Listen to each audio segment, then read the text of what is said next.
Good evening. How's this? Okay. Hi and welcome. Good evening. Nice to see you all here. Thanks for coming.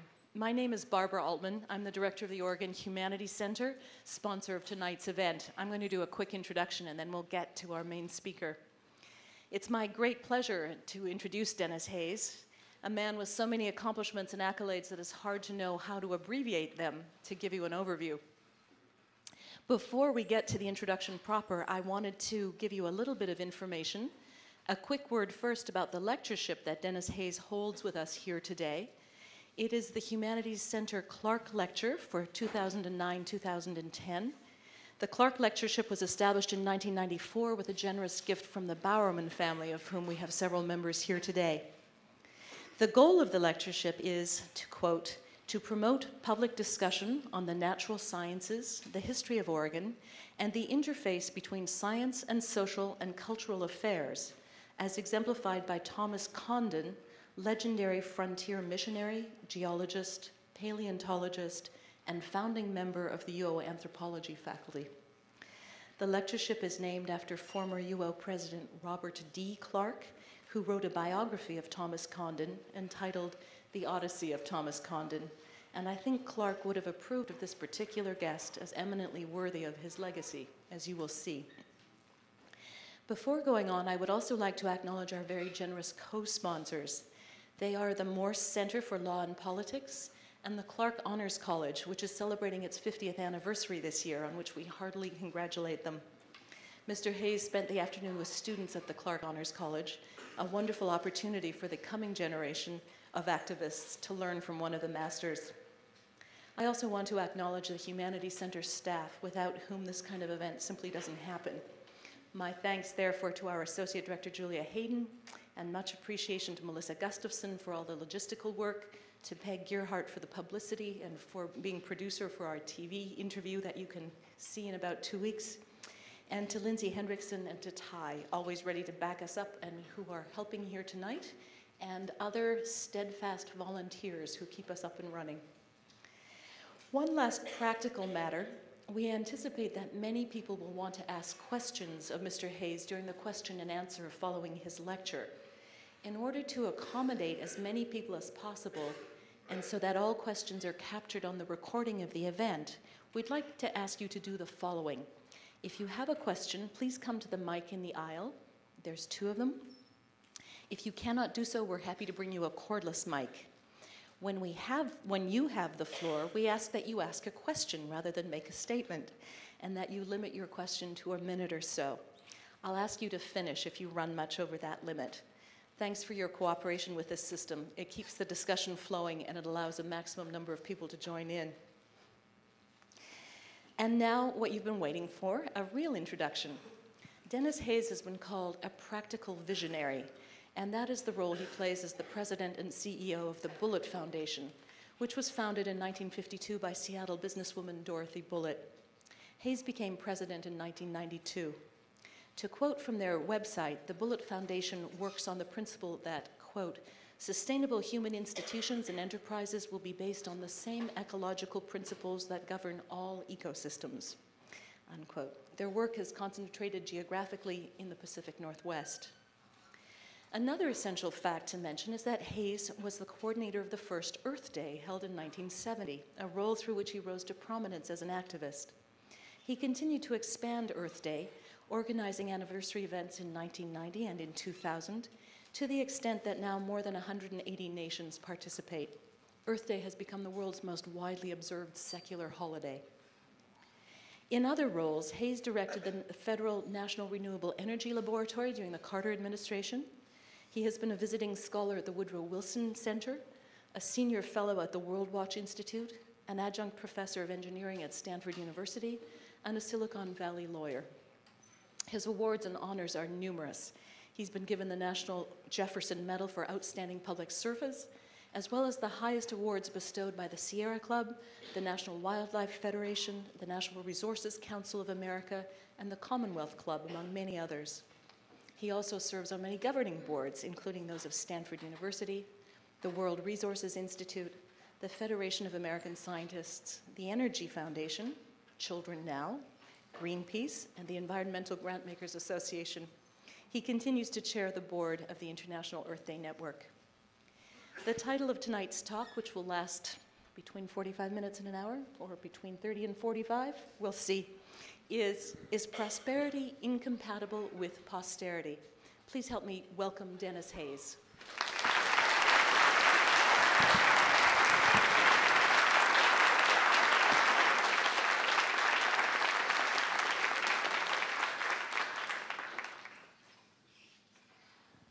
Is this working if I speak like this? Can you hear me? Well, thank you very much, Barbara, for that introduction. Sadly inadequate, though it obviously was. When somebody goes on and actually pulls out a computer program to read your sort of biographical sketch, you realize you're in trouble. It's one of those things that in the old saw my father would have loved and my mother would have believed. We had dinner tonight with the Bowermans in an extraordinarily nice room with Oregon wines literally filling the walls on both sides. And for reasons that have nothing to do with my talk and that I'm not entirely sure why I'm bringing it up, I was sitting there constantly reminded of a thing that my father used to say when he was sort of in the sauce and my mother was starting to get on him a little bit about that. And he would say, "I would much rather have a bottle in front of me than a frontal lobotomy."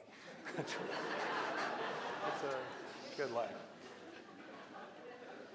My mother's cherished belief is that alcohol was God's way of making sure that the Irish didn't take over the world. I'm here tonight following in the footsteps of a really distinguished bunch of speakers, and I'm reasonably intimidated by it and put a fair amount of thought into figuring out what I wanted to say. And because this has to do with the humanities, I'm going to begin with a few lines from Alexander Pope. He's speaking of this transcendent being who sees with equal eye as God of all, a hero perish or a sparrow fall, atoms or systems into ruins hurled, and now a bubble burst, and now a world. Tonight, I'm going to be talking a bit about financial bubbles and then in an almost incomprehensibly big ecological bubble that I believe underlies them and that has the real prospect of causing the world to burst. That probably does not sound like a fun way to spend the evening. And I'm going to spend most of the talk actually discussing practical things that we can do to avoid it. So during the bleak portion, please keep in mind that trend is not necessarily the same as destiny, but it's worth spending some time on the trends. For several hundred years, Western economies have experienced occasional bubbles of irrational exuberance. These bubbles are always temporary, and they always end badly. Nicholas Taleb has famously described the bad endings as black swans, phenomena that are considered so extremely improbable that they are essentially ignored until they happen. And in the end, economic bubbles always collapse, flushing a huge amount of wealth down the toilet. Perhaps the most famous bubble of all time was in the 16th century tulip mania in the Netherlands. Tulips were introduced in Holland in 1593, and they immediately became a sensation among the rich. Eventually, houses, ultimately even full-blown businesses, were traded for a single rare tulip bulb. A futures market developed to trade tulips that had not yet been bred. And then, some 40 years later, in 1637, at a random gathering of tulip merchants, the sellers failed to get the usual inflated prices for the next wave of bulbs. And the word spread across the land like lightning. The market crashed overnight. Thousands of Dutch merchants, including the nation's leading power brokers, went bankrupt as people came to realize instantly that there had been a total disconnect between prices and any kind of rational basis of value. There was the South Sea bubble, which involved wildly kited stock prices. The company used these vastly inflated stock prices to acquire half of the debt of England. That's to say half of the national debt on which they would then have a draw upon tax revenues on into perpetuity. It was not easy to do this. They were bidding against the Bank of England, but they bribed not just the king's favorite mistress, but the king's favorite two mistresses. And there were a number of other kinds of shenanigans that might have actually even embarrassed John Edwards that were involved in making this whole thing happen. And in the end, they acquired it. And eventually, this too-big-to-fail precursor to AIG collapsed in turn because, once again, people realized that stock had nothing behind it to justify those extraordinary prices. And this, in turn, led to the collapse of the London stock market in 1720 and the first approximation of what we came later to experience as the Great Depression. The whole nation simply went under for a while. Bubbles, of course, are not limited to ancient history. They happen whenever people close their eyes to reality. I'd argue that in the mid-1980s, we suffered one in the Soviet Union. It was at that time one of the era's superpowers, and it splintered with astonishing speed into numerous nations, even the strongest of which, Russia, now has basically a third world economy. The core problem in the USSR was that prices were not allowed to reflect reality. Economic success, even in a planned economy, requires good information and a Darwinian culling of uncompetitive enterprises, but Soviet prices were set by bureaucrats and politicians, and they often bore no relationship at all to supply and demand. They manufactured millions and millions of items that nobody wanted and failed to grow the food, for example, that everyone needed. And eventually, all of this disconnect between what the state is supposed to provide for people and what it actually did provide, caused it to lose its legitimacy in the eyes of its public, and ultimately it crashed. It had lots of other factors feeding into it, but that, I think, was the biggest. Conventional bubbles, such as those we've had in America, the real estate boom that preceded the Panic of 1837, which ultimately closed 90% of all factories on the East Coast, the Roaring '20s, which crashed into the Great Depression, our little millennial .com bubble, were all examples of robust optimism that was detached from reality. To believe that mouse clicks could actually be monetized, that there was a value to someone in front of their computer merely clicking their mouse but taking no action whatsoever other than that, requires a willful suspension of disbelief. I mean, it is, in effect, a tulip phenomenon. The most recent financial bubble confused securitization, I think, with alchemy. Many of the most gifted mathematicians in the securities industry came to believe that a complex algorithm could convert toxic acids into risk-free gold. They sold slices of subprime interest-free balloon payment mortgages as AAA-rated debt. And huge institutions larded their balance sheets with these collateralized debt obligations and other lucrative derivatives, the most complicated of which were literally designed by astrophysicists. They appeared to the auditors to be nearly risk-free, but their actual risk was inherently unknowable because of the complex machinations that lay behind them. And without knowing the risk of non-payment, it was impossible to determine the actual value of the assets. And of course, we're talking about hundreds of billions of dollars of assets. Ultimately, these assets came to be viewed as likely to be so worthless that nobody would buy them at any price. This led to a worldwide liquidity crisis, a seized-up financial system, a plummeting global stock market, flatlining consumer confidence, and skyrocketing unemployment. And this, of course, is not the 17th century. This is last year. The collapse, the black swan, was so stunning that we still have difficulty comprehending it. Through the first week of March last year, the Standard & Poor's 500 had declined 56% from its 207 peak. NASDAQ was down 73%. And at the heart of it all, the KBW Bank Index dropped 85% from peak to trough. Yet, bad as it was, this crisis appears now to be ending. And there are going to be shocks to come, probably some having to do with credit card debt. There are some great commercial lending weaknesses that are still out there. But illiquidity is not an irreversible condition.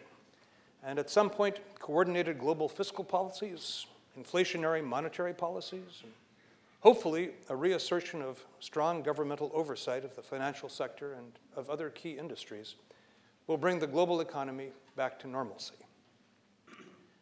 That sounds like good news.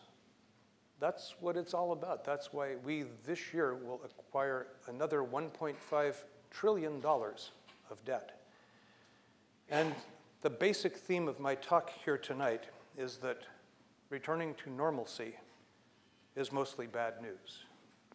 Returning to normalcy is missing an opportunity for really important change.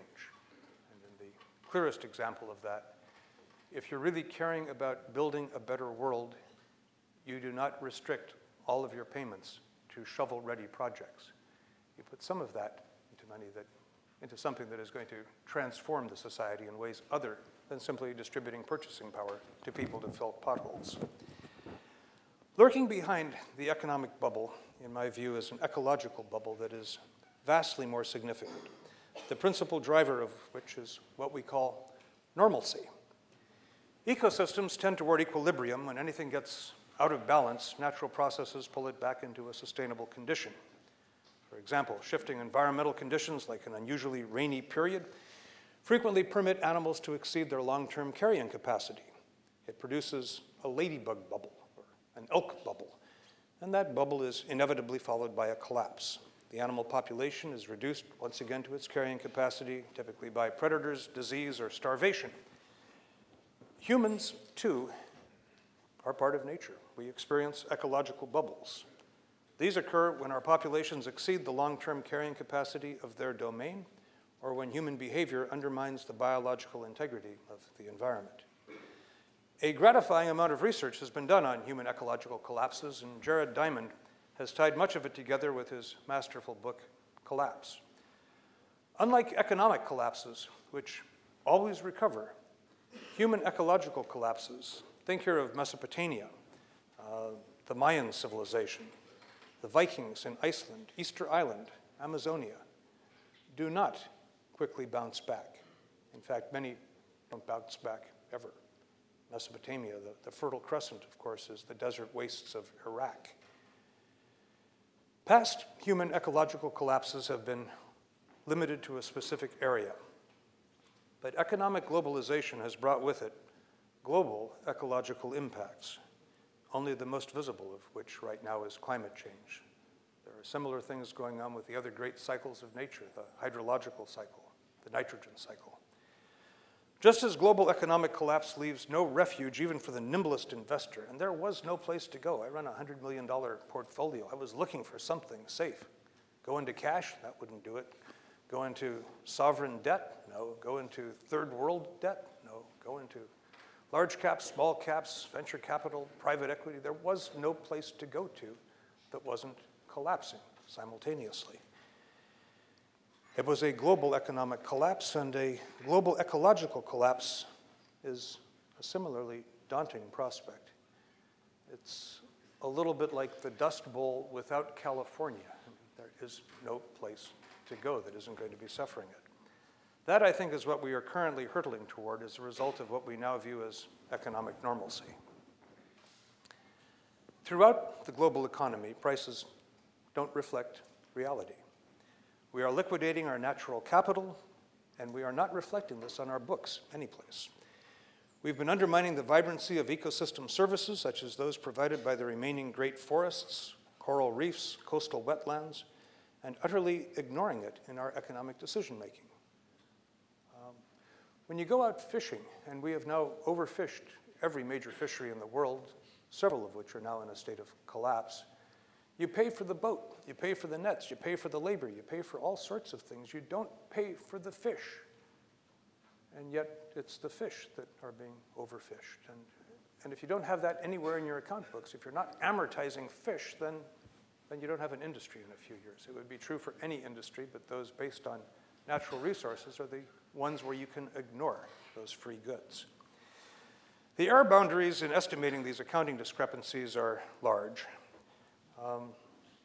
Costanza et al., in a peer-reviewed 1997 article in the journal Nature, attempted to produce some numbers. He compiled his figures from a whole bunch of peer-reviewed articles that were looking at different kinds of ecosystem services in different biomes around the world, all of them in a wide variety of journals, pulled it out, added it together with a distinguished team of colleagues, and came up with sort of a spread of what it could be. But the minimum amount that they concluded was plausible for the annual benefit that human beings get from these ignored elements in our balance sheets was $33 trillion.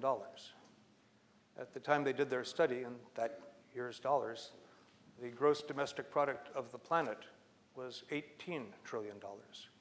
18 we count, 33 we don't. Einstein famously commented that not everything that counts can be counted, and not everything that can be counted counts. I think there's a great deal of wisdom from that to be applied here. In this case, the stuff that we don't count when we make major investment decisions is twice as valuable as the stuff we analyze to death. The accounting behind this global ecological bubble is an open lie, tacitly ignored by everyone because, as with all bubbles, finding the truth is so difficult, and confronting the truth is so painful. Like other massive accounting frauds that move expenses off the balance sheets, ignoring externalities leads to a false, very false sense of well-being. Ignoring environmental externalities, the growth of the global economy appears to have been an absolutely spectacular success, a triumph. In real dollars, measured in today's dollars, output grew from 6 trillion in 1950 to 60 trillion in 2008. But consider what we ignore. We've used roughly half of all the conventional petroleum that we will ever extract without investing meaningfully in an energy system to replace it. In a rational world, we would be amortizing that oil, but only the Norwegians seem to be doing that, and even in Norway, only in a limited fashion. Climate change is beginning to turn the world's breadbaskets into dust bowls with much greater impacts visible on the horizon. In addition to warming the planet, CO2 is acidifying the ocean, destroying not just massive coral reefs and all of the fish that are bred there, but also destroying the small little pteropods at the very bottom of the ocean food chain. And ultimately, the disappearance of the pteropods may be far more important than the disappearance of the coral reefs.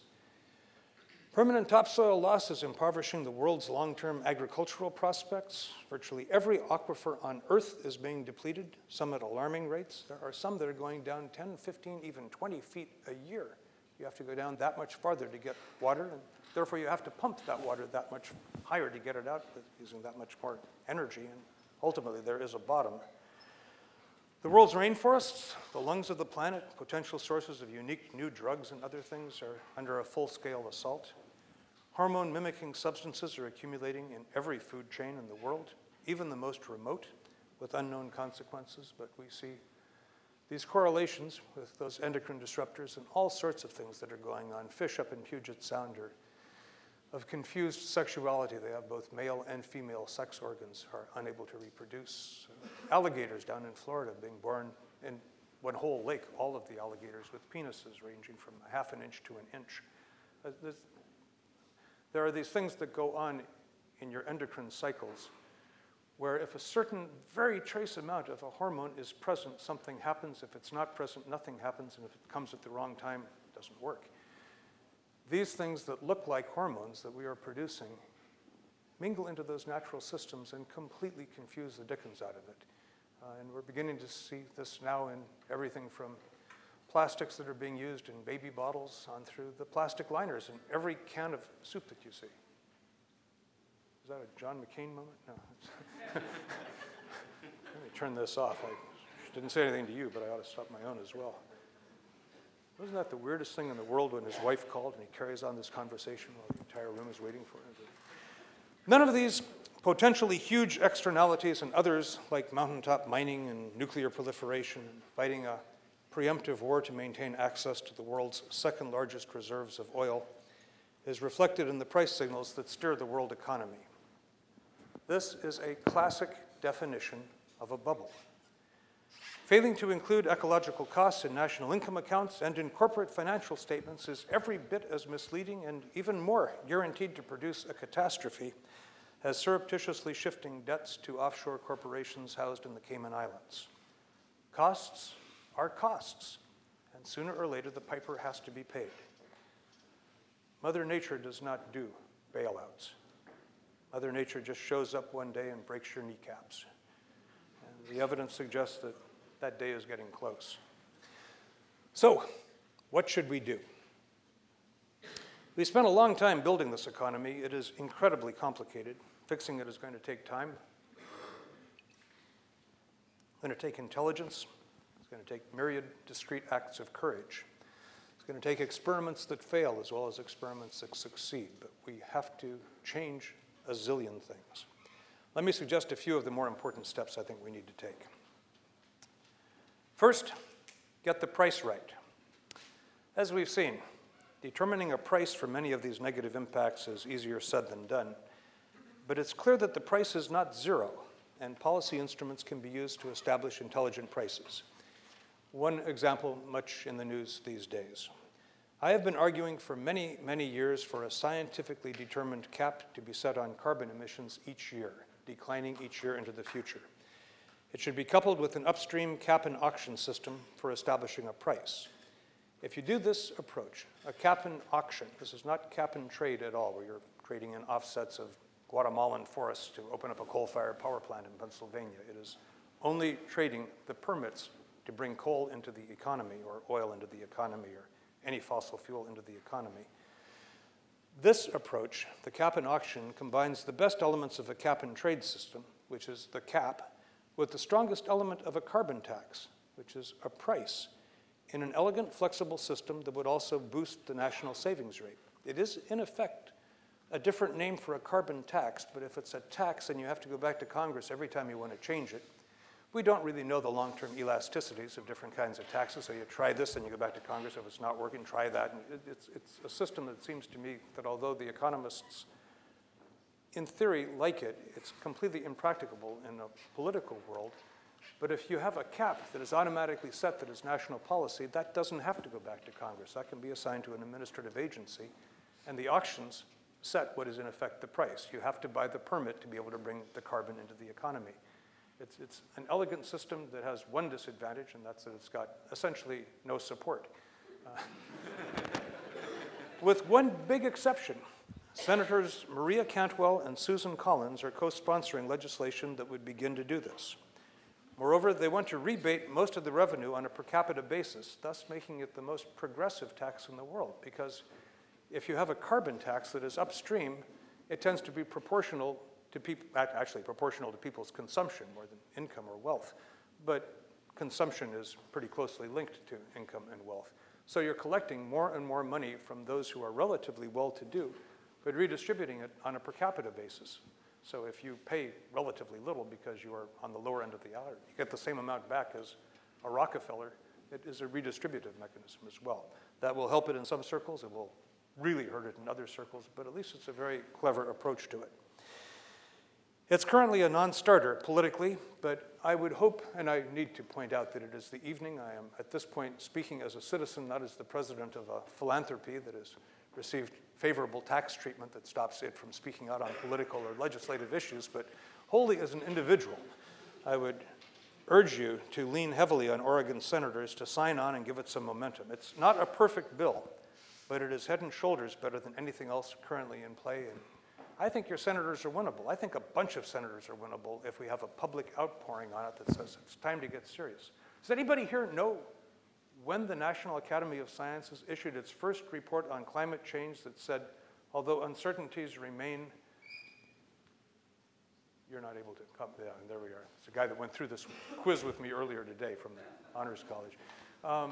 First report that said some uncertainties remain, but it is now sufficiently clear and convincing that it is time for the federal government to start making discrete steps to control climate change.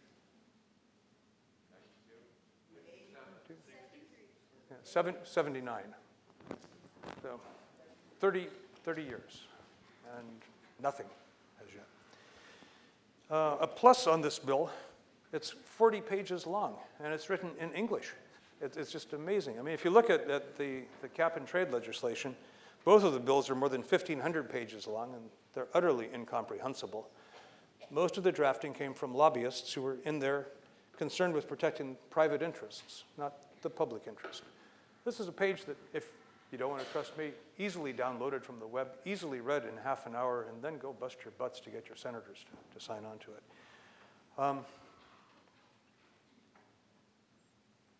Built by lobbyists. When I was young, I thought that the reason that the good guys were going to be winning was because we worked so damned hard. I mean, I was paid $4,500 a year, and on average, I worked 90 hours a week. And I just figured, we're going to cut their butts, man. We're smart, we're driven. That's not going to do it for us. The lobbyists that are there are really smart. Managing editors from the Harvard Law Review, they're working 80 hours a week for a little bit more money than we were. And they're dedicated. And you get that kind of talent. You pay them $500 an hour, and their job for 9 months is to move an apostrophe from one side of the S to the other side of the S, thus making this thing not targeted at a particular company, but a particular industry, hence being worth an enormous amount of money to somebody, and he'll get it done. It's that level of stuff that just gets buried in these huge, complex pieces of legislation that come back and bite us in the rear, time after time after time. We don't win when we're dealing in that complex world, almost ever. We win when we get the public aroused about something that is comprehensible, and they bring enough pressure upon people that no matter how much the Supreme Court gives latitude to corporations to get engaged in political activities, they still haven't given them the vote, and we can vote these guys out of office if we make it a voting issue. Incidentally, is there anybody in the room who agrees with the Supreme Court that the principal problem with American politics is that it didn't have enough corporate money in it? Next, we need to substitute craftsmanship for throughput. Much of Oxford University was built almost 800 years ago. They subsequently built the new college. That was finished 600 years ago. Today's typical building has a design expectancy of 40 to 70 years. So what happened? We created an economic system that places its highest value on consumption and applies an extremely high discount rate to accumulated wealth. Today's net current value of essentially anything 50 years from now is zero.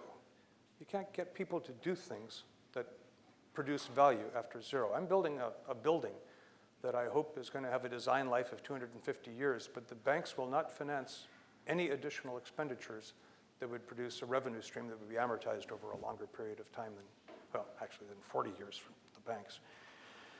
Of course we don't spend money on quality and on endurance. Of course we don't build buildings that are designed to last for hundreds and hundreds of years. You know, if you've gone through Europe and you see the old Roman roads, the aqueducts, 2,000 years ago, I mean, we've got designers as good as the Roman designers. We've got engineers as good as the Roman engineers. We've got probably superior materials available to us today. The big difference, I'm convinced in my heart, is that the Romans did not have economists. They're just forced into this set of decisions that don't make sense over the long run.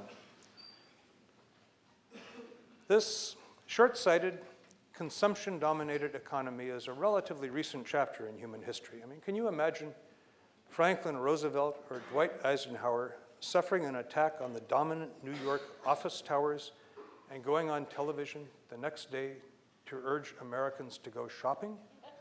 That wasn't how we used to respond to these things. My parents never had a credit card. They never had a mortgage. They saved for years until they could finally buy a home for $18,000 cash. They were of modest means, so they didn't buy much, but when they bought, for example, furniture, they bought the finest furniture that they could afford in the hopes of passing it on to me and my brother and my sister. They thought it would be part of our family for a long time. It's the accumulated treasure of the family. Today, people buy furniture that's made out of sawdust and glue, and it disintegrates quickly, so they have to go buy some more. In fact, it's designed to disintegrate quickly. Planned obsolescence has become an essential core of the economy. The faster the rate of throughput, the faster the wood goes from the forest to the dump, the more the global economy prospers. A little personal note. About 8 years ago, I found myself in a position where I had to do a lot of walking. And I bought myself a pair of very good walking shoes, Mephistos. They cost about 300 bucks. They're not Ferragamos, but they're really nice shoes. More expensive probably than 98% of the shoes out there. I've worn them a few times every week since, and I've resold them 5 times at a cost of about $60 a time. So I now have a total of $600 invested in these shoes, and I've had essentially 6 pairs of shoes at $100 a pair over that time. I'm wearing them right now, and as you know, Seattle rains a lot. The cracks are starting to get sufficiently big in the leather that I think they really have come to the end of the resoling process. But I think that's the way that we should be behaving. I probably ought to be deeply embarrassed by all of this. I am a one-man anti-stimulus package.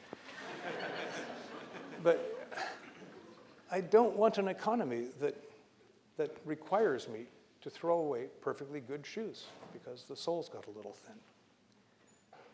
The primary engine of global economic growth for the last few decades has been the willingness of Americans to buy junk that they don't need with money that they don't have.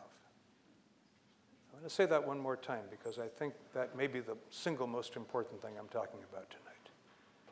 The primary engine of global economic growth for the last few decades has been the willingness of Americans to buy junk that they don't need with money that they don't have. China at times had a savings rate of 18, 20, 25%. America had a savings rate that was occasionally as much as 1 and 2 and occasionally in negative territory. By pulling equity out of our houses as a nation, we were actually spending more money than we were creating. That can't go on. That's just nuts. And it certainly showed you the different kinds of responses to the economic meltdown in terms of what happened in China with its large economic surpluses, stimulating its economy in really interesting ways. A 10-year program to lace the entire country with high-speed electrified rail. We're 8 years into it, almost done already. High speed over there is 220 miles an hour, and it's all linked together. You know, if we are at peak oil, it's very difficult to figure out how you're going to fly planes. Right? I mean, there are lots of things you can do with electricity on the ground, with trains and with cars and what have you. You can't really do fast electrified flight. You need liquid fuels, and they're going to be really expensive. It makes sense to get fast ground transport at 220 miles an hour. The best way to get from here to Seattle is on a train. You can't do that. We're not making any progress. We're putting in a couple of lines, we hope, over the course of the next 5 years, but our high speed is going to be about 150 to 160 miles an hour. A combination of economic globalization, uncontrolled externalities, a huge and upwardly mobile world population, the disruption of natural cycles, now appears to be teeing up the mother of all ecological collapses. We can't tolerably adapt to it, so we have to find ways to avoid it.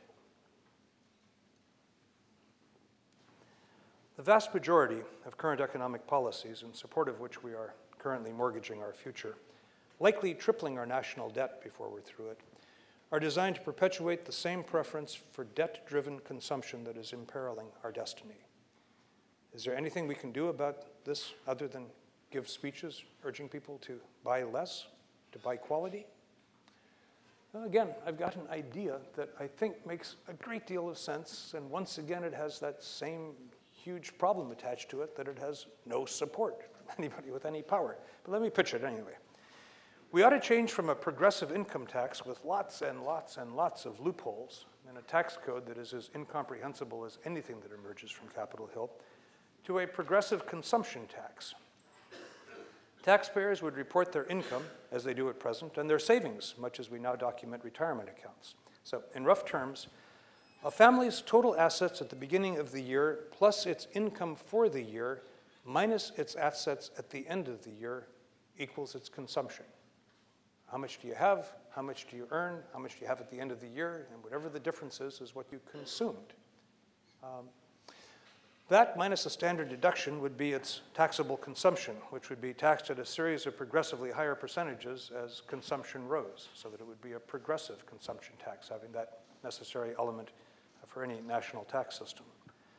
taxing consumption instead of income, taxing the stuff that we're trying to discourage instead of the stuff that we are trying to encourage, would boost productivity and investments and incentive to work hard. It would steer people towards smaller ecological footprints while not reducing in any sense their sense of freedom and well-being. This one, unfortunately, I can't steer you to any legislature to go and get your people to support it. Nobody wants to do this, though I am trying to build a system in Washington state that may be supportive of it if a ballot initiative to enact a progressive income tax goes down in flames, as I suspect it may. Next, reproduce within the planet's carrying capacity. This can be a 2-hour thing by itself, but I'll hit it hard. If there's any single lesson from the science of ecology, it has to be understood by the next generation of leaders. It is the huge margin by which Homo sapiens is currently overshooting the long-term carrying capacity of the planet. Poorest parts of Earth are showing signs of collapse already. UN demographers have discovered, to their horror, that sub-Saharan Africa is the first place in the world that, as life expectancies have been growing around the planet, there it has begun to shrink again. It finally hit a height once of about 60 years. It's now down to about 47 years on average for a person born in sub-Saharan Africa. Lots of contributors to that, including war and AIDS and what have you. A huge fraction of them. Starvation, desertification, waterborne diseases, and other things are part of the same ecological bubble that I was talking about, all of which will likely be compounded by climate change. If our goal were to have every person on Earth live at the level of material comfort of, say, the average Swede, the long-term carrying capacity of the planet, for the best analysis that we're able to do, probably the tightest on this was one done at Stanford, it seems to be about 2 billion people. We are currently 6.5 billion people on our way almost inevitably to 9 billion if the optimists are right. And just because of the age stratification of the population and women entering into childbearing years. The only way you can go there for the long term is to have people who are nowhere near the Swedish average. My favorite question, I asked it again this afternoon. Nobody got it. Nobody ever gets it. Where is the worst air pollution in the world?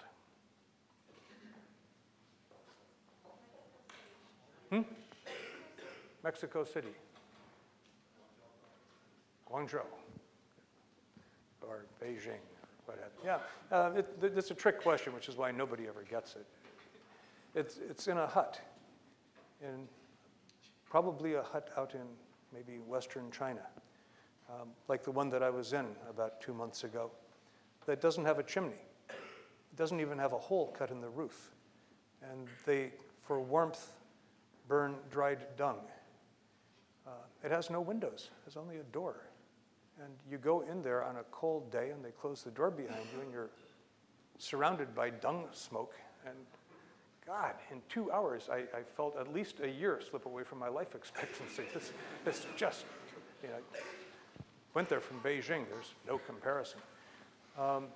That isn't poverty as we think of it in the United States. That's a level of being destitute that hundreds of millions of people experience around the world, which is what lets the population be so big. If as most of the articles that discuss population on the basis of how many people can we feed, is it that the highest aspiration we can have is to feed as many people as we can possibly feed.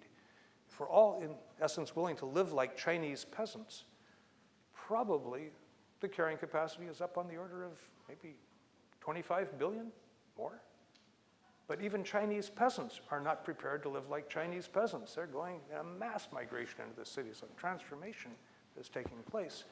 And as they move higher on the economic ladder, the footprint gets bigger, and suddenly you find yourself with one more dimension heading off toward this. In that kind of a context, zero population growth ceases to be a radical aspiration. You know, zero population growth changed their name to something I can never remember, called Population and Resources, Inc. or something, because it was considered to be too radical. I think zero population growth is a really inadequate aspiration. We need to figure out how to persuade people to have one child and one grandchild and on through the lot until we get ourselves, and by ourselves I mean humanity, into the right range. I don't have any clever ideas about that at all. We've tried so many things, And a combination of religion, racial issues, identity politics, all kinds of things, even, interestingly, feminism. A woman's right to choose is the right to choose to have a child, not just a right to choose not to have a child. I was on the US delegation to the United Nations Population Conference in Cairo, and all sorts of wonderful stories to tell about the level of security once two radical groups had vowed jihad on us because it was in violation of their concept of what was appropriate under their religion. The Vatican, as some of you know, is a nation, 500 priests, it's a country. And so it has the same ability to attend these conferences as any other nation, and it went there explicitly to kill this thing with allies from Malta and one of the South American countries. I'm thinking it was Peru. And then they made common cause with folks from the Middle East and did their bit. But overwhelmingly, what we did was pass something that was terrific. It was strong commitments by developed countries to be putting resources into helping women around the world, because that's really the answer to this, giving women an option to get status and security in their old age from something other than a very big family. And so if you are doing things to give them education, you're doing things to give them an opportunity for employment, you're doing things to tie them into the broader world culture through internet access and things, you're doing all sorts of things that simply elevate them. You're loaning them money with these microlenders. All of that stuff was tied up in the package. It was, in my view, the best environmental initiative that came out of the 8 years of the Clinton-Gore administration. And it finished about 2 months before the November elections in 1994, at which time Jesse Helms became the chairman of the Senate Foreign Relations Committee. How much of this did we actually implement? Not a phrase. I mean, it just down the toilet. There are those kinds of things that in theory can be done. We're running out of time on that as well. Just because it's a captive audience and because this is kind of a stunning thing, and it's big enough. There have to be Catholics out there. I'm going to be in trouble, but I'm going to say it anyway. So the Apostolic Eminence Plenipotentiary or something, but other people sent ambassadors, but that was the Vatican's guy to this thing, was running around twisting arms trying to get people to vote against this final initiative. And there were all sorts of fascinating arguments, but my very favorite from it was a couple of people, must have been lawyers, because they were asking them all of these hypothetical questions about what would you do if this, and how's your, and finally pushing it further and further and further to find out where this guy's line would ultimately be drawn. They gave him the hypothetical that, okay, we have two people who are Catholic. They are well into their 60s. The woman cannot have any more babies.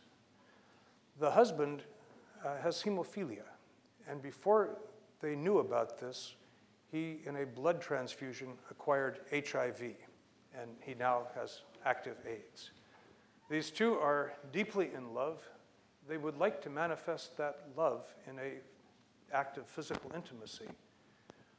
What happens to the man if he wears a condom?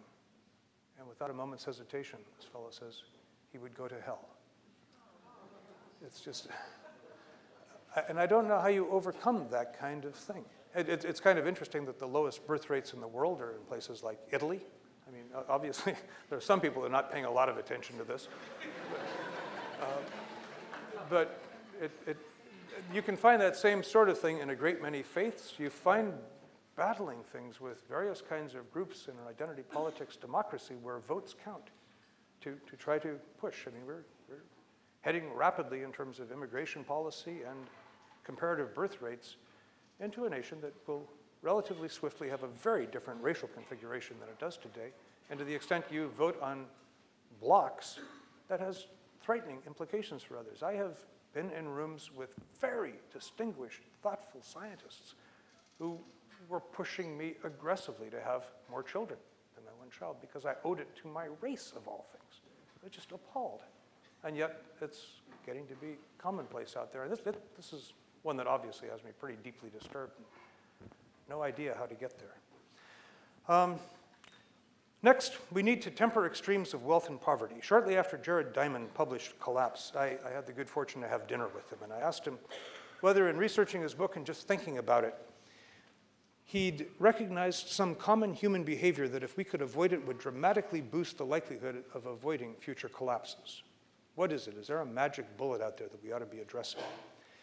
And he said that collapses most commonly occur when the rich and powerful, when the people who run the society can shield themselves from the consequences of their decisions. I remember this exchange when I read that Nobel laureate Joseph Stiglitz had estimated that the 2008 economic crisis had driven more than 200 million people who'd risen into the middle class back into abject poverty. 200 million more will lead lives characterized by starvation, wretched health, forfeited education, widespread violence, mounting death rates. And meanwhile, the CEOs of investment banks whose irresponsible actions caused more suffering and death than are caused by most war criminals cart their $100 billion bonuses to their gated communities with their private security forces and their private jets, utterly untouched by the worst consequences of the crisis that they precipitated. If Diamond is right, and he's a very smart guy who studied all of these things, that's not the hallmark of a system that is designed to avoid collapse. So what would make sense instead? The corporate responsibility community has a lengthy agenda. None of it's rocket science. Companies ought to have more outside directors than inside directors, more directors who are brought in from no connection to the corporation and whose employment and compensation are not determined by the CEO. Second, the board chair and the executive compensation committee should all be outside directors. If a company becomes too big to fail, it should either be broken apart with antitrust mechanisms or it should be regulated like a public utility. We can't get ourselves into this position where we again are doling out $50 billion to rescue an insurance company because we can't afford to live with its irresponsibility. Compensation should be informed by long-term performance, not by quarterly or annual profits. You do want to align the executives' incentives with the company's incentives, but not with its quarterly incentives, with building something that's going to endure. More radically, but precisely on point, I think that the highest paid executive in any company should not earn more than 10 times as much as the lowest paid one.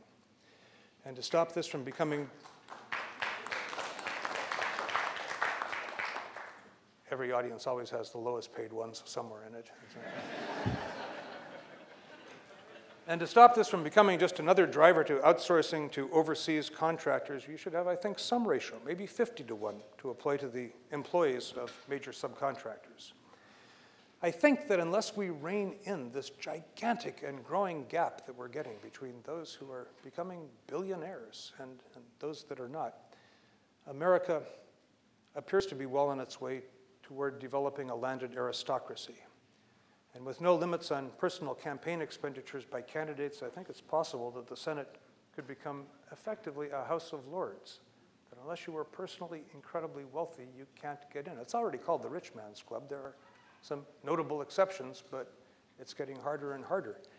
New York Mayor Michael Bloomberg spent $108 million of his own money to win his third term. He's a pretty good mayor. I've got nothing against Bloomberg. He's actually bright, but $108 million, more than 10 times as much as his opponent. And his opponent spent less than 1/10 as much, relying entirely on donations and some public matching expenditures. The spending did not have any adverse effect upon Bloomberg's lifestyle. He's worth $17 billion. That is a drift that I think is terrifying in a democracy. Green jobs. Another important thing is, I think, to reframe the concept of green jobs. What it means today in most people's minds are electricians who now install solar panels, plumbers who now hook up solar water heaters. I think it has to include craftsmen who take pride in their work and take the time to build things that are more expensive to acquire and that are going to last for centuries. Society would have less income in any given year, but far more accumulated wealth over time. We would all be better off. And every study of human happiness that I've ever seen says that this would produce far more of it. As we move into new technologies, much make work will simply disappear, and LED will outlast by up to 80 times an incandescent lamp. That means that somebody no longer needs to change a lamp 79 times. That's a job.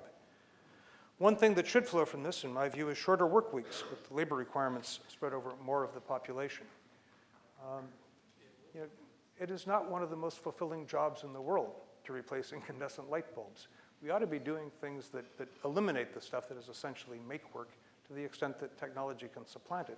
But we can't use that to throw a huge fraction of the population into unemployment. So you have to have these other mechanisms, and so on. People are a lot smarter than I am, can develop a panoply of economic solutions to these sustainability issues. But I think the time is running out. So what does all of this mean for the people in this room? And here I'm thinking primarily of the students, though also people in the community. Politically, it means get engaged. Don't just hit the button to sign the petitions that are circulated rather, by the listservs that you're on. I probably get 10 of those a day. I probably click 3 of them. It adds up. It goes to some member of Congress someplace, and they sort of tabulate this, but it's not very transformational. Get involved in some way that people will pay attention to. Master some issue. Become an expert on something that is of importance, either to your local city council or to your state representative or to Peter DeFazio. God knows he's a really hardworking guy, but he can't know everything in the world, but he's responsible for everything in the world. Pick up a corner that you care about. Send him a 2-page, deeply researched, carefully thought about, and beautifully written.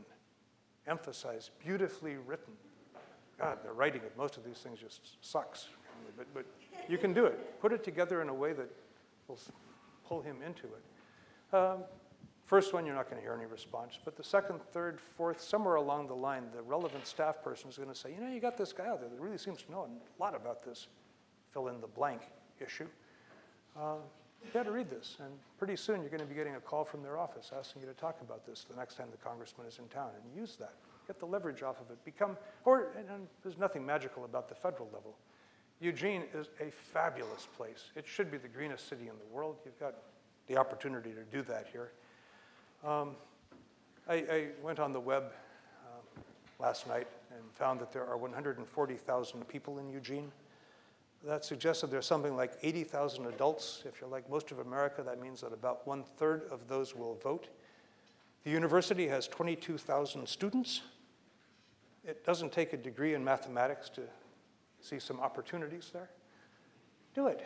Do what Madison, Wisconsin did when it tried to transform itself. There are a great many college communities that become the leadership vehicles for things that should be happening around the world. There are an awful lot of towns the size of Eugene.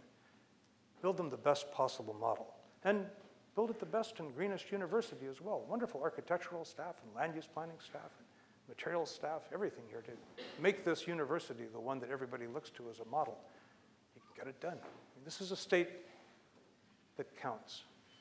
You have a governor who is an environmentalist. Your next governor is likely to be a more distinguished and nationally recognized one.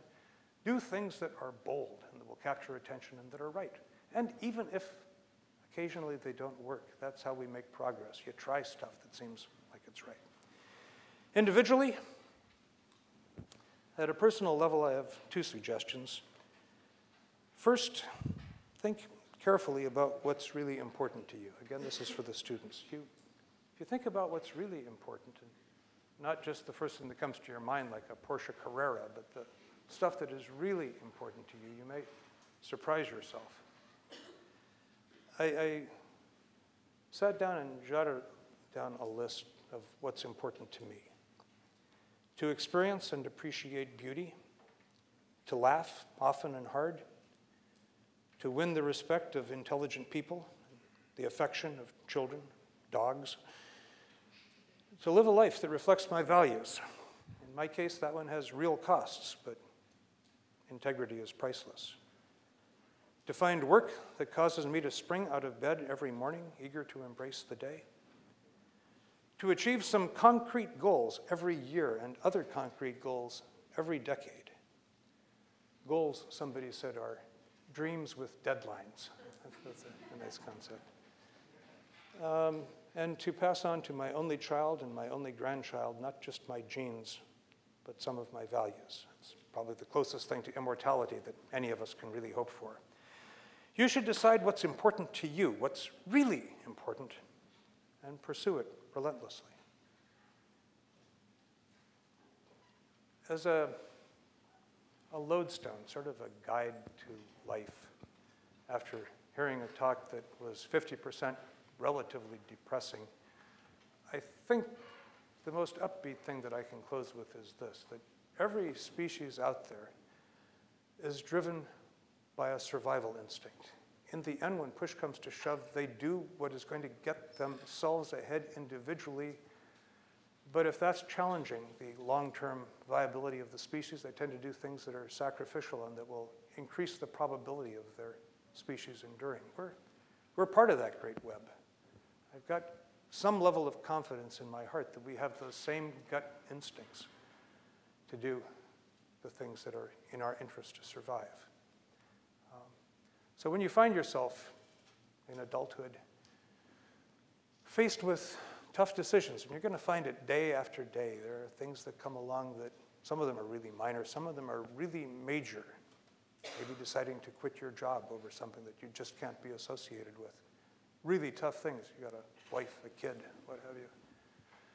I think the thing to do is to think about these broad issues. Think about the vast, incredible web of life that permeates the planet, and the miraculous way that it all ties together, the extraordinary beauty of the things that humans have created and that nature has created. Think about butterflies with brains that are so small you can barely detect them that somehow manage to leave Alaska and fly all the way down to Baja, California, navigating their way to the same resting stops along the way and turn around and fly back. The astonishment of that. Think about the elegiac songs of the humpback whales. Think about all of these things. For me, it's think about the coastal redwoods in Northern California.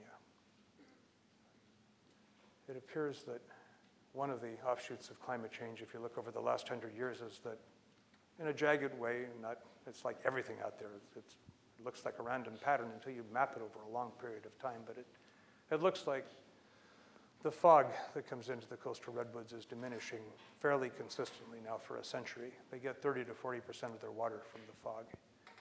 That, for me, is my deepest religious experience, is out among the coastal redwoods, and it's incredibly painful to think that stuff that we're doing might be killing these things that have endured for 2,500 years. So think about the redwoods. Think about whatever is important to you. And then look into your soul. Ask that simple question. What's the right thing to do? And then standing atop the great University of Oregon-led corporation that advertises this powerful statement, just do it. Thank you.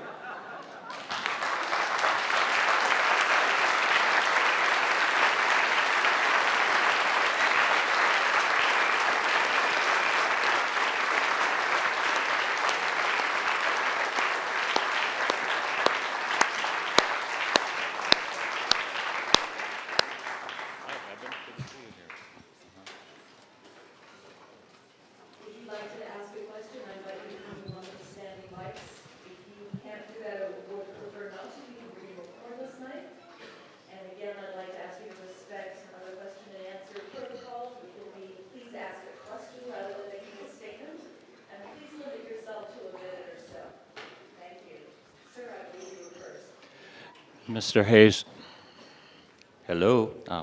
Thank you for a wonderful lecture. You said all the things I'm always wishing more people would say. I'd love to clone an army of you and release you out into the world. Sir, I wonder if you can talk about the psychological state of the people who have their hands on the levers of power in the world.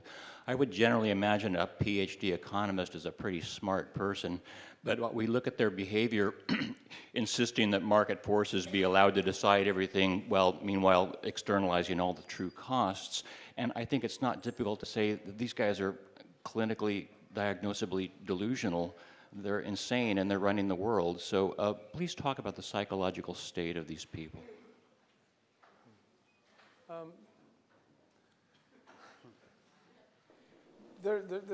That's a tough one because I'm pretty hard on economists myself. There is this new evolving, economics is constantly mutating. Am I still broadcasting? I am.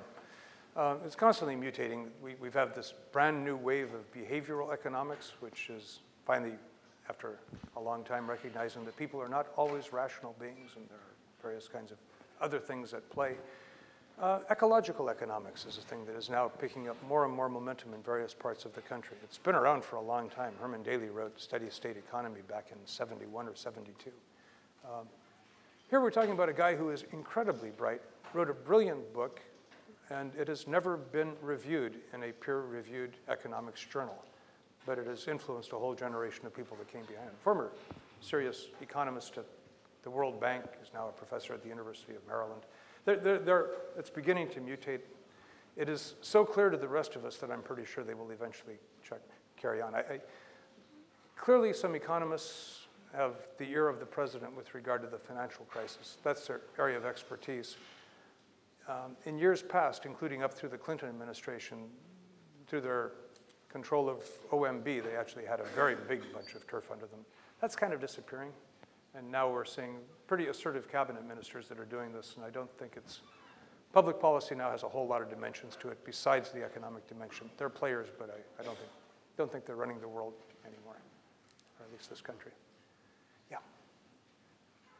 A couple decades ago, M. King Hubbert, who came up with the theory of peak oil and how it will play out, he said we had to get beyond debt-based money in order to have a steady-state economy that respected the limits of the earth. And it's remarkable how you can't get either political party to talk about the limits to growth. They seem to assume that the earth is constantly getting bigger, like the expanding universe theory.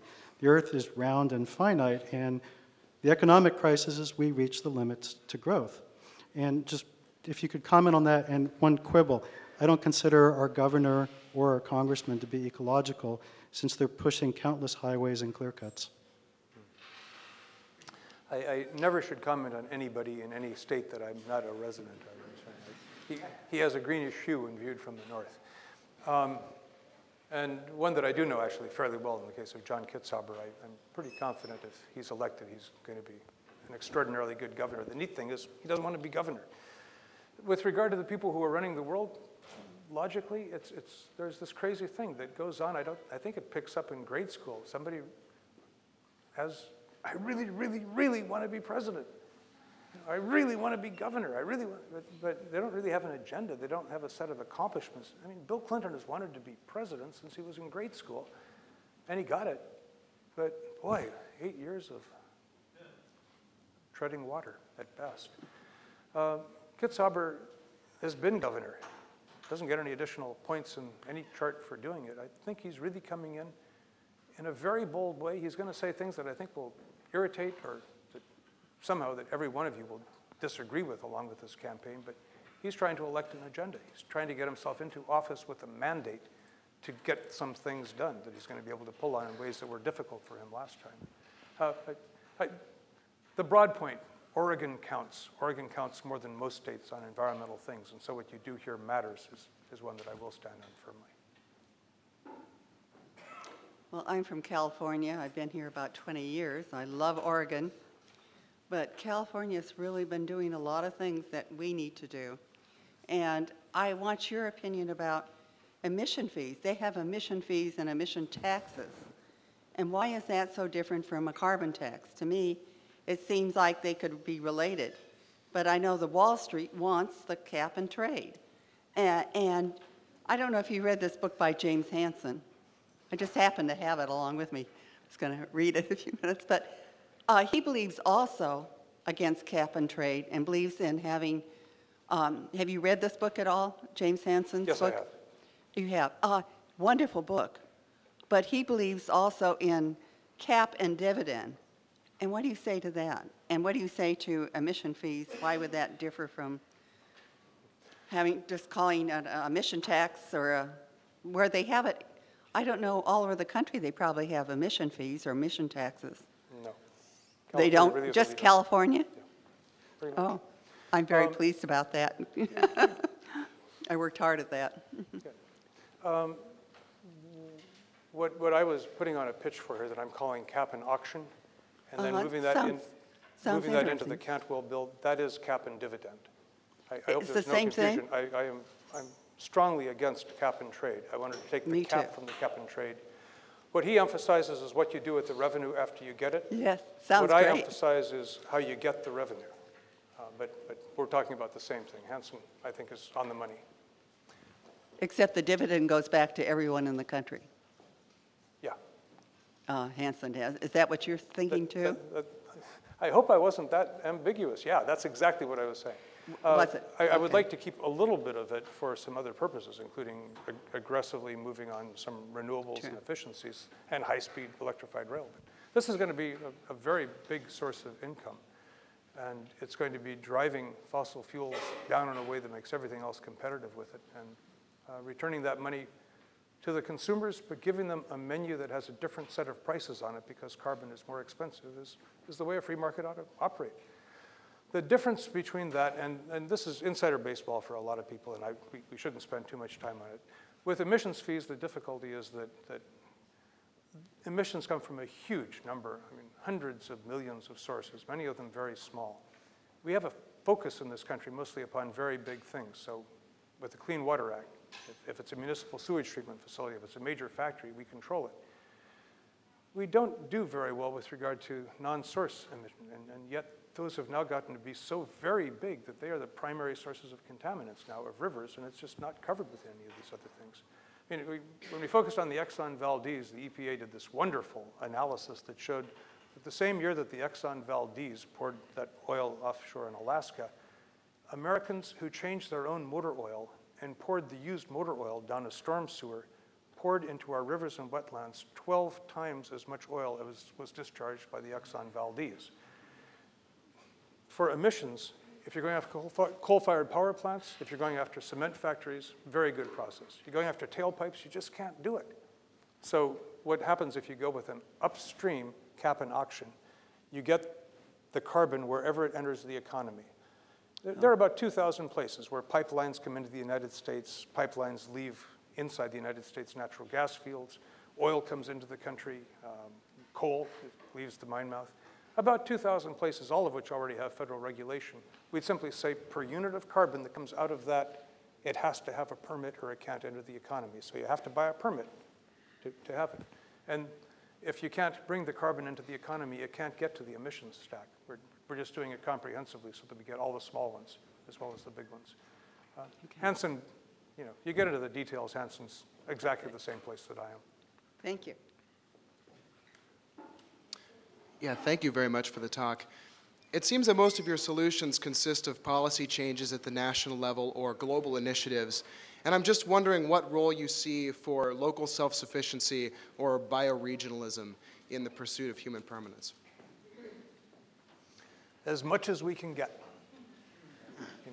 In my ideal world, occasionally, I think that a president, much of whom's work I really cherish, Jefferson, made the tragic decision to have the Louisiana Purchase.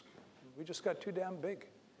And we're incredibly diverse, but I think much as the Soviet Union fragmented, there is a case to be made for America to fragment. And if we're going to do that, Cascadia is not a bad place to live in. I mean, this becomes a great model. Doing that, other than through armed insurrection, which I think is not a very good strategy, there are not other ways to accomplish it very well. And we have all of these, you have a constitutional right to travel. You can't have any kind of restriction on interstate trade. A variety of things have to be controlled by the federal government because they preempt the states under the Constitution, and on and on and on. But no, the closer you can get any decision to the people who are most impacted by it, by and large, the better the decision is. So I'm for pushing as much down as you possibly can. Thank you. 5 more minutes or so? Sure. Okay. Hi, Dennis. Thanks for coming. Really glad you're here. I was the science advisor for 2/3 of the churches in Oregon on global warming, and I ran the environmental education programs in several national parks and on Mount Hood at Timberline Lodge. My core question for you, for me, is mental health aspects of ecological renewal and the renewal of civilization. I think that's core. How do we come up with changes of heart that are helpful? People in civilizations respond to crises in different ways. Some deny it, Some gum up the works. I think a small minority say, how can we be helpful? How can I be helpful? I look at the temper tantrums that some countries, some maybe fundamentalist societies of different kinds create, and I say, who really is becoming more altruistic? Challenges. Over half the people in the world now live in cities over 500,000 people. To me, one of the results of that is a lot of people are going to be disconnected from nature unless they garden or get out of nature. And then also, on a deeper level, this is a difficult question, but I'm in federal court suing the Forest Service. I'm not an attorney. I won my appeal against the chief federal judge here. I'm showing that the Forest Service has stolen $2.5 trillion of timber from itself.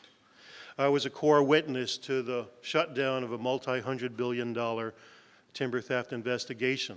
There are things that deep structure our society that we have to look at, and if we don't do that, we won't see the undertows that we're dealing with.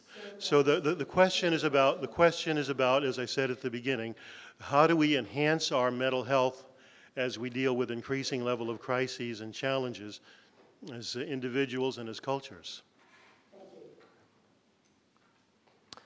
Well, if I can pull something that is wise out about that. I think it's a really important issue. And a lot of it does come from this disconnect from nature that we've said. We all, as a species, evolved with a lot of things around us that you need to, in much of America, much of the world, travel great distances now to experience. And again, once it's linked to population, there is no way to cope with our numbers except through urbanization. But once you've got that level of urbanization, it's really difficult to get out there with the coastal redwoods. There are a number of programs that have been put together. What is it?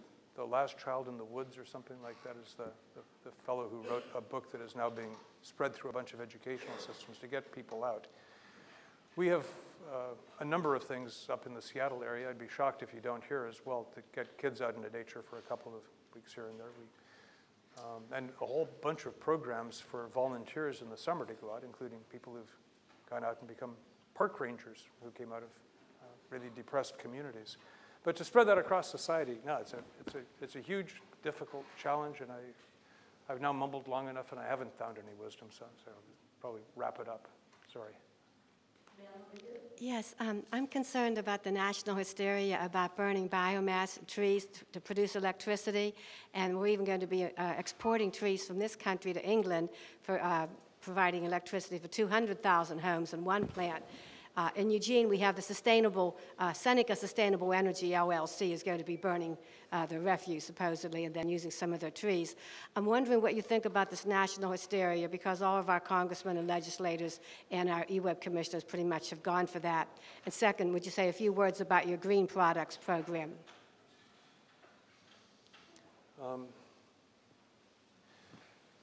Biomass has a lot of desirable attributes.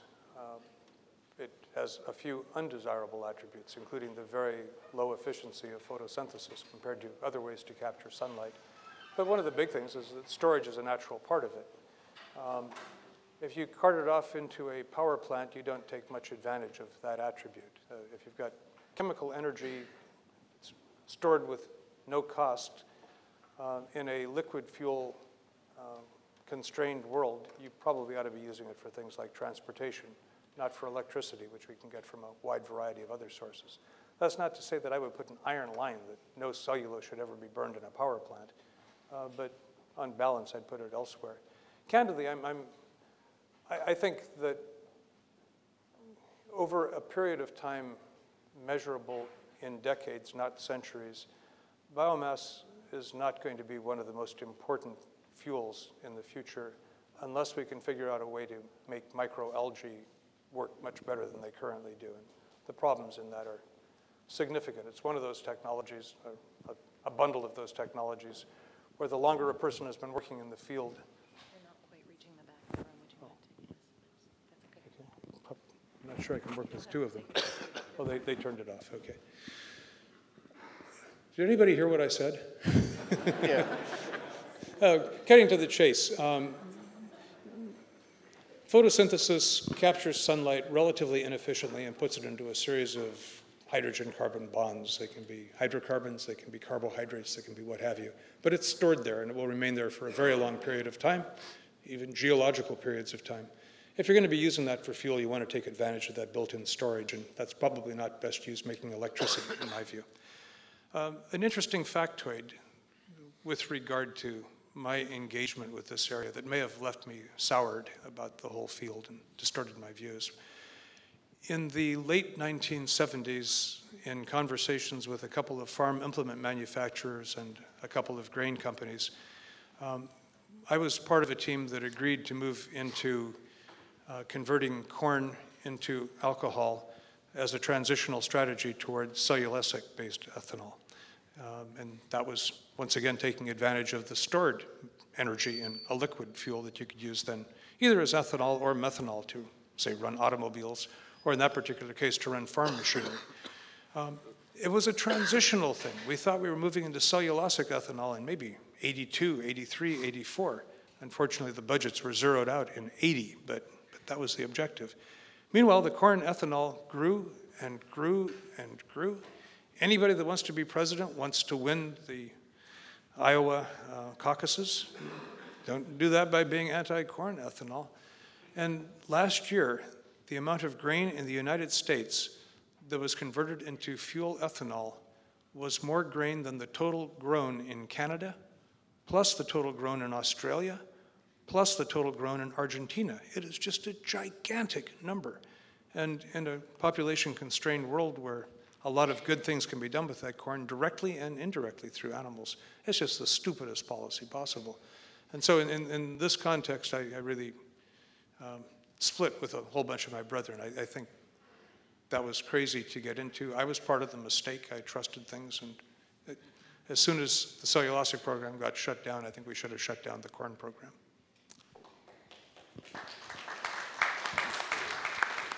Obviously, I'm never going to be president. I have a question kind of following on the same subject, because I do like your proposal about the cap and auction and the dividend distribution, but when you mentioned how to assess the tax upstream, you seem to refer just to fossil fuels. The problem that we have here in this area with the biomass is that we have something that is not a fossil fuel, but the carbon impacts of obtaining the biomass, like getting a slash out of the forest when it's been clear cut and the fertility of the forest disappears, all this releases carbon. Would we be able to have a carbon revenue system that is also able to recognize a fallacy in something that apparently seems sustainable? I mean, yes, it's better to have liquid fuel from a plant, but if we, is there a way to present a credible analysis of what's going on in the soil? What does it take to get that supposedly renewable and sustainable, so we can decide which of these renewable energies are really significantly better and which are just as bad as fossil fuel? And then work that into the revenue system that is seeming to gain some recognition. I'll go with a strong maybe. All of the points that you raise are right. And the impact on soil carbon, the impact on soil fertility, the impact on erosion, what have you. As I said during the time when nobody could hear me, but I thought I was speaking, I suspect that in the long term, anything that we're getting from biomass in large amounts is probably going to be from microalgae, and the next largest is almost certainly going to be from waste. And I'm not talking about salvage stuff out in the forest. I'm talking about construction wastes and newspaper after it's been recycled 5 or 6 times, and on and on. So a system that tries to incorporate biological sources in the same basic structure as it's dealing with fossil sources raises just a myriad of complexities that you avoid by going with fossils. It also leaves a problem unsolved. But I guess I would like intuitively to have 2 systems, one that deals with biological sources, another that deals with fossil sources, which have so very many differences. And this is really insider baseball, but suffice it to say, The trade part of cap and trade involves a series of offsets where there are things happening biologically that have all kinds of desirable aspects to them, but in order to get them done, you let people burn more and more coal. And anything that intermingles biological sources with other sources will have such extraordinary political pressures on it that I'm afraid it's going to be difficult, if not impossible, to keep the trade aspects out. If you got the trade aspects in, I think it becomes almost a worthless policy. But your points are all valid, and we've got to find some way to address them. We'll be able to take only one more question. Apologies to those of you who will be left at the mic. Sarah, we can't see you.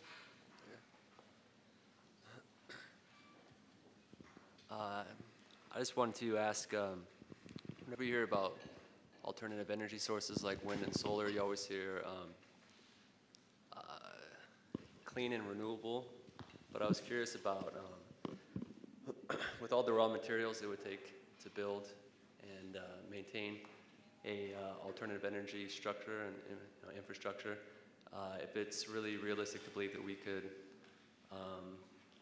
build and sustain an alternative energy system.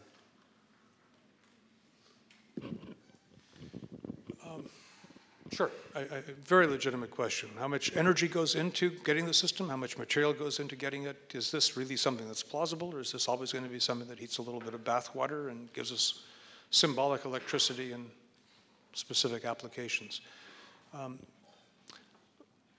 If you crunch the numbers, and it is too late for me to be allowed to march through the chain of logic here tonight, but I will just take a leap to the conclusion. We don't have a way to take care of the legitimate energy needs of a robust human population in the long term without a massive application of solar technology. Wind has a role to play, I think, but my guess is it's going to be relatively transitional. Wind resources are a trivial fraction of solar resources, and what's going to happen are a whole series of technology advances. We are going to be having, I would bet my house on, very thin films, and we're talking now a few tens of nanometers thick, that are going to be relatively efficient. I'm hoping it's going to be 25, 30%, taking advantages of some of the kinds of structural things they can do now in nanotechnology. And you can stretch that material, which I think you can do without using any rare earths or other really, really expensive things, so much that, at those kinds of thicknesses, you basically begin to coat the built environment the same way that photosynthetic operations coat the natural environment. I mean, we were talking over dinner about the eruption of Mount St. Helens. Mount St. Helens left behind a wasteland. Then over time, you began to see a little bit of moss coming up, and the moss sort of turned into topsoil, and you saw some ferns sprouting on it. You go much of it now, it's got trees. It's gotten past saplings, and some things are really coming up. And it will, unless there's another eruption, in another 20 years, it will be pretty green. Not as green as it was when I went there as a teenager, but really pretty lovely. We're going to be doing that same sort of thing with photovoltaics that will be dramatically more efficient than the photosynthesis, which typically is maybe 0.5% efficient, versus the most efficient single crystalline solar cells now are like 23%, unless you get the super efficient ones for space applications, but they're breathtakingly expensive. They're up over 40. I mean, that's where I think the energy is coming from, coupled with new super batteries, new ultracapacitors, all kinds of storage mechanisms. We could even use flywheels that are part of a pattern that is going on more and more and more, that you may think of as the dematerialization of the world and of the economy. We're doing things using less and less and less stuff. Over lunch today, a fellow here from your green chemistry department was talking and gave me an article tonight that I'm going to be reading about a new material that is taking advantage of some unique structures in this engineered material that in a very, very, very thin thing gives you the insulation values of a very thick conventional insulation. To the extent you start doing that sort of stuff, you put a solar wall onto a building and you've got this super insulation behind it, you've got something that you could coat a city with a few pounds of things, harness all of the energy, reduce the energy use inside the dwellings, and have all sorts of stuff that comes out of it. So that's a long way of saying yes. not only can it make a meaningful contribution, it's going to make, in my view, I'm not sure in my lifetime, but in my daughter's lifetime, I think it's going to become the principal source of commercial energy on the planet. And there are all kinds of things that you will encounter. I might as well ramble for another minute or two just because these are the myths that are out there. In the early stages with photovoltaics, it took a lot of energy to refine the silicon, a lot of energy to, you lost a huge amount of the silicon in the cutting process to make the wafers. There were all kinds of things that gave you a feedback time, a payback time for the modules that were really pretty long. You put them up in Phoenix, Arizona, and it might take 12 years to generate as much power as went into creating the module. And if you're doing that, then it's pretty hard to grow very rapidly because it's a gigantic energy sink until it starts producing net energy. Now the payback periods for a lot of these things are on the order of 4 months, and for the thin films, they can be a month or two, and it's getting lower and lower as it's getting dematerialized. So that issue is completely dead with a wooden stake driven through its heart. You'll still hear it pumped up, but it's wrong. The costs are becoming more and more effective, not because of anything that we did, but because of the things the Germans did and the Spaniards did, the Dutch did, the Japanese did, now that the Koreans and Chinese are doing. This is coming in a way that is now, I think, unstoppable. We're going to have interests in this country that are going to be trying to stop it, but they can't stop it because it's a global phenomenon. We started it, then we shut down our efforts in 1980, and now we're trying to get back in the game because the rest of the globe has made it happen. Enough. Thank you.